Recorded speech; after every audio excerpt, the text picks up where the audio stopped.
welcome to A Minute with Marshall podcast. I'm Macy Kessler with the Corporate Communications team, and I'm joined with our President and CEO, Ryan Marshall. Hi, Ryan. Great to be with you. Hi, Macy. So good to be with you as well. Well, PulteGroup just reported outstanding first quarter financial results. Are there any figures you'd like to highlight? There are. It was a really nice quarter for the company. A few of the things I would highlight: we closed over 6,000 homes. That's up 12% over the same quarter in the prior year. Wow. Better than that, Macy, we sold almost 10,000 homes in the quarter. That's up 31% from prior year, which is one of the best sales quarters that we've had in probably the better part of 15 years. So just really, really nice numbers. We've got almost 19,000 homes in our backlog. So sold homes that we're in the process of building and will eventually close, which is a record for the company.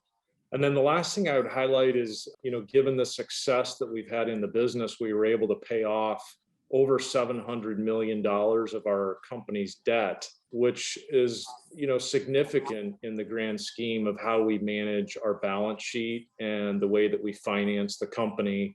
And so we've got the lowest level of debt in the company that we've had in a long, long time. So some real neat highlights in the quarter. Truly outstanding results, especially when you think back to a year ago. Demand was stagnant when COVID-19 first hit, but today our teams are busier than ever. So let's talk about what's happening in the housing market. What do you think is driving this increased demand? I'd highlight really three things. Number one, the home has become so important in every aspect of the lives of Americans. The home was always important, but over the last year, it has really become the most important thing in how we live our lives. I think one of the other big contributors is the work from home movement and what I believe will become work from home flexibility going forward. And then the third thing that I'm going to broadly just refer to as the strength of the economy, and that's low interest rates, really low supply of all types of housing, stimulus payments and stimulus into the economy. And so a number of those factors, I think, have created an economic environment that is very favorable to housing. Considering the strength of the economy that you mentioned, what is your outlook on the market for this year in total? Very positive outlook. We're in a great operating environment right now. I think that'll continue. Starting with COVID, we're clearly on the road to recovery. We're seeing the numbers fall, hospitalizations fall, death rates fall.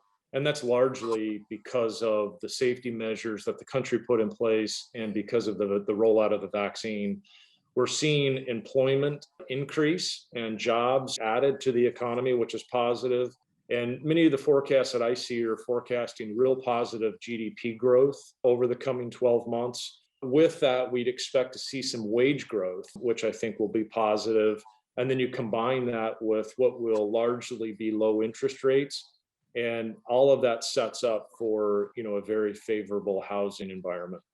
It's definitely a good year to be in our industry. Without a doubt. Now, switching gears, can you give us an update on the Diversity and Inclusion Board? What are they currently focused on?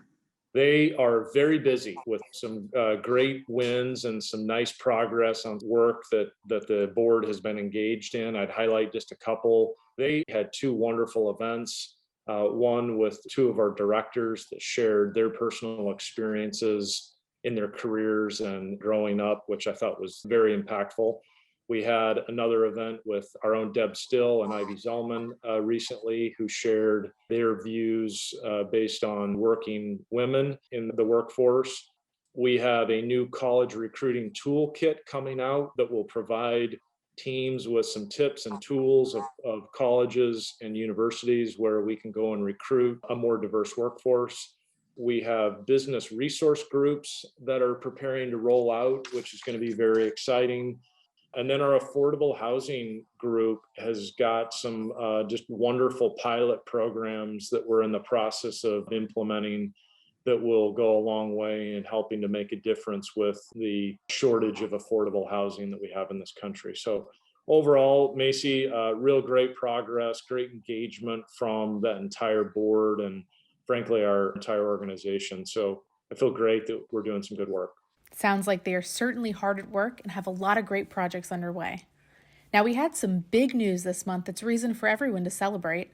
Pulte Group made its debut on the Fortune 100 Best Companies to Work For list this year. So, what are you most proud of with this award?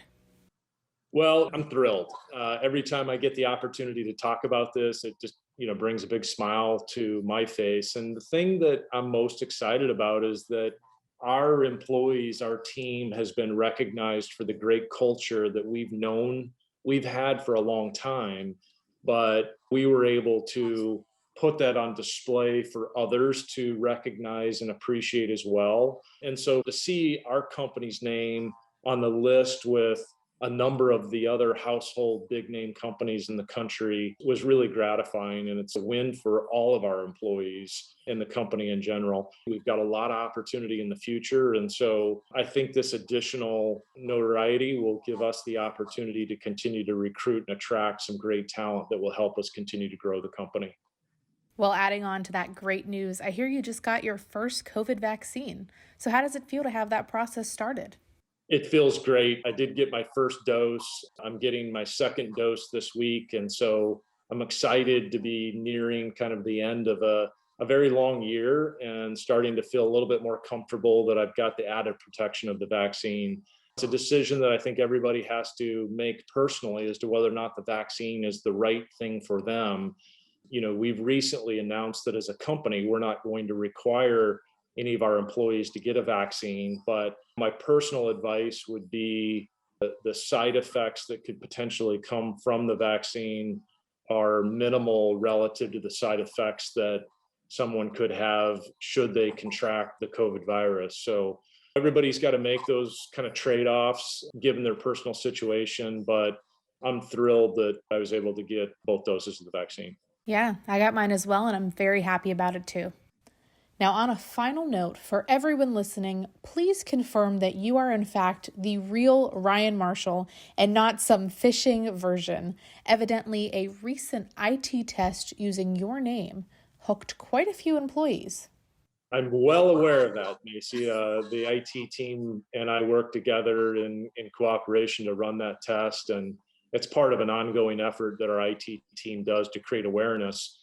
It's no surprise and no secret that there's a lot of fraud and a lot of bad IT actors out there that are constantly trying to infiltrate big companies like ours. And so it's about education and vigilance on behalf of our IT team. Obviously, they're not trying to create harm or trick anybody. It's really about an awareness campaign. The small plug that I would say is just be vigilant, be thoughtful when you click on things that may seem a little out of the ordinary. And my guess is when the whole company got a request to get on a meeting with me, that's a little out of the ordinary. And so, that'd be probably the first sign to be a little cautious about looking at name spelling and things like that. Everybody on their Outlook browser has got a phishing button. So if you think you've got a suspicious email, you can click that button. If it's not a phishing attempt or a test, you'll get a message back from IT letting you know that. So it really is me on this podcast. And, we just appreciate everyone in doing their part and helping to keep our IT system safe. Well, thank you so much, Ryan. And thank you to everyone listening. We'll see you on the next Minute with Marshall podcast.